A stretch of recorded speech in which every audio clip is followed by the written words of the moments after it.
The boys आज के time की वो सीरीज है जो हम फैंस को सुपर हीरोज की दुनिया का वो साइड दिखाती है जो आज के टाइम में सबसे सच साबित होता। एक सुपरमैन का इवल वर्जन जो खुद को भगवान मानता है, एक ग्रुप जो बिना किसी पावर्स के लड़ाई लड़ रहे हैं सही गलत की, और एक कंपनी जो सुपर हीरोज जिन्हें सूप्स भी कहा जाता है इनसे ऐसे पैसे कमा रहे हैं जैसे मूवी स्टूडियोज फिक्शनल कैरेक्टर से कमाते हैं। गार्थ एनिस और डेरिक रॉबर्टसन की बनाई हुई ये कहानी 2006 से 2012 तक चली, जो कि आज ऑडियंस को एक नया पर्सपेक्टिव दे रही है सुपर हीरो यूनिवर्स को लेकर। और इसी कॉमिक बुक स्टोरी लाइन को अडेप्ट किया गया 2019 में, जहां the boys live action TV series हमारे सामने 2019 में आई, और अब इसका फाइनल सीजन आने वाला है अगले साल, जहां ये देखना इंटरेस्टिंग होगा कि ये कहानी खत्म कैसे होगी। पर एक कॉमिक बुक रीडर होने के नाते मुझे और मेरे जैसे कई सारे कॉमिक बुक फैंस को पता है कि कॉमिक्स में इस कहानी का अंत कैसे हुआ था, और आज ये वीडियो इसी बारे में है। मैं एक बहुत भयंकर स्पॉइलर अलर्ट आप सबको देना चाहूंगा। अगर आपको कॉमिक्स की एंडिंग नहीं जाननी तो यही मौका है, जल्दी से इस वीडियो से बाहर निकलकर चैनल पर जाओ जहां कई सारी जबरदस्त कॉमिक सीरीज है होम पेज पर,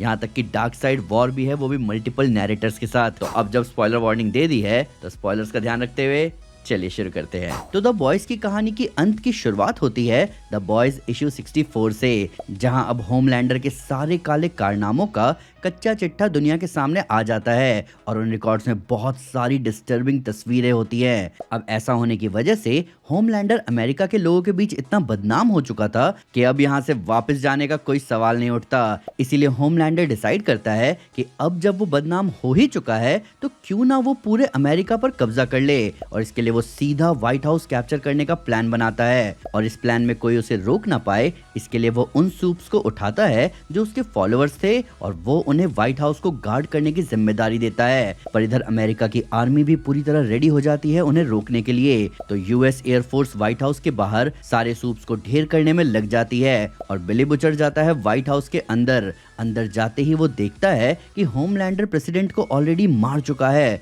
और ओवल ऑफिस में खुद बैठा हुआ है। अब बिली और होमलैंडर आमने सामने होते हैं, जहां होमलैंडर बताता है कि उसे खुद समझ नहीं आ रहा कि जो फोटोज इंटरनेट पर सर्कुलेट हो रही हैं वो आई कहां से, क्योंकि उनमें से एक भी काम उसने खुद नहीं करा था। अब बिली को ये बात अजीब लगती है, और तभी वहां ब्लैक नोवार आता है। वहीं दूसरी तरफ एमएम ह्यूई को कॉल करके कहता है कि होमलैंडर और ब्लैक नोवार का पास्ट और वॉट की सीक्रेट्स बहुत डीप हैं, स्पेशली ब्लैक नोवार को लेकर, जिसके बारे में एमएम बताता है कि जब वॉट ने होमलैंडर को बनाया तब वो बचपन में ही बड़ा अनस्टेबल था, और उसने कई सारे डॉक्टर्स और साइंटिस्ट्स को मार डाला था। अब इतने अनस्टेबल एक्सपेरिमेंट होने की वजह से वॉट को होमलैंडर को बचपन में ही मार डाल देना चाहिए था, पर क्योंकि वॉट पहले से ही होमलैंडर पर बहुत सारे पैसे लगा चुका था, इसीलिए उन्होंने होमलैंडर को नहीं मारा, पर उन्होंने कुछ और किया। एमएम आगे बताता है कि वॉट ने होमलैंडर के करप्शन को काउंटर करने के लिए एक फेल सेफ मैकेनिज्म बनाया, जो कि एक और सूप था,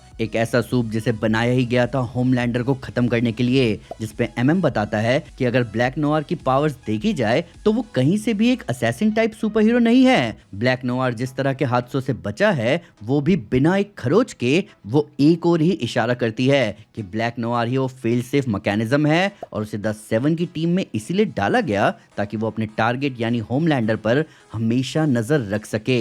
वहीं दूसरी तरफ व्हाइट हाउस के अंदर होमलैंडर की बातों से बिली पूरी तरह चिढ़ चुका था कि होमलैंडर अपने सारे क्राइम्स को मानने से इनकार क्यों कर रहा था। और तभी ब्लैक नोवार अपना मास्क उतारता है, और हमें दिखता है कि ब्लैक नोवार एक्चुअली में होमलैंडर जैसा ही दिखता है, और ब्लैक नोवार कहता है कि ये सारे क्राइम्स उसने किए हैं जब होमलैंडर नहीं होता था तब। होमलैंडर की एब्सेंस में ब्लैक नोवार ने होमलैंडर का सूट पहनकर ये सारे क्राइम्स करे। बिली की वाइफ के साथ भी ब्लैक नोवार ने ही जबरदस्ती करी थी, होमलैंडर ने नहीं। जितने बेगुनाह लोगों को और सूप्स को होमलैंडर ने मारा वो एक्चुअली ब्लैक नोवार ने मारा था। इनफैक्ट कैनिबलिज्म जैसे आरोप लग रहे थे होमलैंडर पर, जिन्हें ब्लैक नोवार नहीं करा था, और फिर उसी ने खुद से वो सारी फोटोज खींची ये सब क्राइम्स करते हुए, और ब्लैक नोवार ही वो था जिसने उन फोटोज को लीक किया।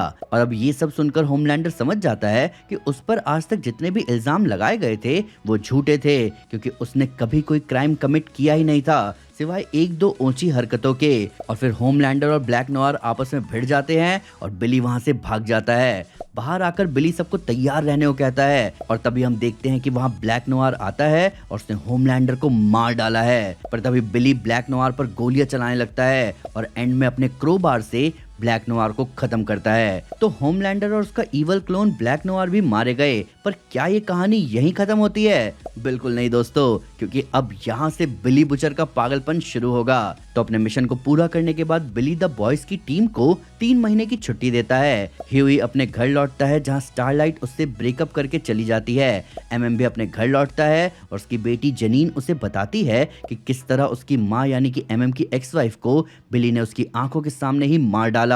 और इस बात से एमएम बहुत गुस्से में आ जाता है। इधर थोड़े वक्त बाद ह्यूई को पता चलता है कि उनके अब तक के मिशन में जिन भी लोगों ने उनका साथ दिया था उन्हें कोई तो मार रहा है। और ह्यूई का सारा शक बिली की तरफ जाता है और ह्यूई अपनी टीम से दोबारा मिलता है और अपने शक के बारे में सबको बताता है। और उनके डिस्कशन के दौरान वो यही कंक्लूड करते हैं कि बिली अब पूरी तरह अपनी आइडियोलॉजी में पागल हो चुका है। बिली स्यूप से इतना ज्यादा नफरत करता है कि बेशक होमलैंडर और ब्लैक नोआर मारे जा चुके हैं, पर बिली तब भी नहीं रुकेगा। बिली का एम ही था कि वो पूरी दुनिया से हर उन लोगों को मिटा देगा जिनके अंदर थोड़ा सा भी कंपाउंड वी एग्जिस्ट करता है। और द बॉयज की टीम ने भी सूप से लड़ने के लिए खुद के अंदर कंपाउंड वी का CIA का बनाया हुआ वर्जन डाला था, यानी कि बिली अब खुद अपनी ही टीम के पीछे आएगा।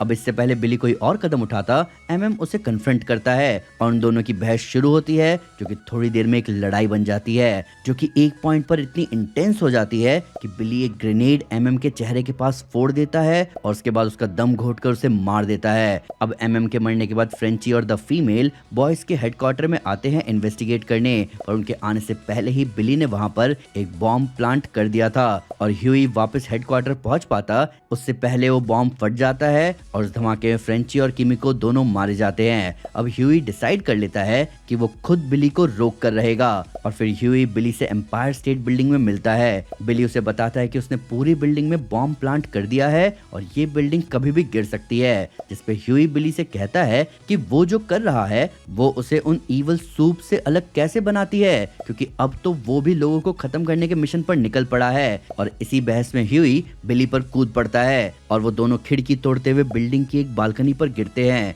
गिरने की वजह से बिली के गले में चोट लगती है और वो गले के नीचे से पूरी तरह पैरालाइज हो जाता है। और फिर ह्यूई उससे पूछता है कि उसने ये सब क्यों किया, उसने एमएम, फ्रेंची और फीमेल को क्यों मारा, जिसपे बिली बताता है कि यही उसकी फितरत है। लोगों को मारना उसके लिए इतना कॉमन बन चुका था कि एक वक्त आने पर उसने जितने भी लोगों को मारा उन्हें वो मर्डर्स की तरह देखता भी नहीं था। तो ये तो ऑब्वियस सी बात थी कि वो होमलैंडर के बाद भी नहीं रुकता, पर वो ह्यूई को अलग मानता था। बिली कहता भी है कि बेशक मैंने जब भी तुमसे किसी को मार डालने को कहा, तुम्हारी अच्छाई तुम्हारी किलर इंस्टिंक्ट के आगे आ गई। उसने अपनी पूरी लाइफ में ह्यूई जैसा अच्छा इंसान नहीं देखा था और इसी वजह से उसने ह्यूई को अपने साथ रखा था, ताकि जिस दिन वो अपने पागलपन के एक्सट्रीम पर पहुंच जाए तो कोई होना चाहिए उसे फाइनली खत्म करने के लिए। और फिर बिली ह्यूई से कहता है कि वो उसे मार डाले और ऐसा करने के लिए वो उसे भड़काने की कोशिश भी करता है, ये कहकर कि उसने ह्यूई के माँ बाप को मार डाला है। ये सुनते ही ह्यूई गुस्से से भर जाता है और वो एक आयरन बार बिली के सीने में घुसा देता है, पर तभी ह्यूई को पता चलता है कि उसके पेरेंट्स जिंदा है और बिली बस उनसे मिलकर आया है।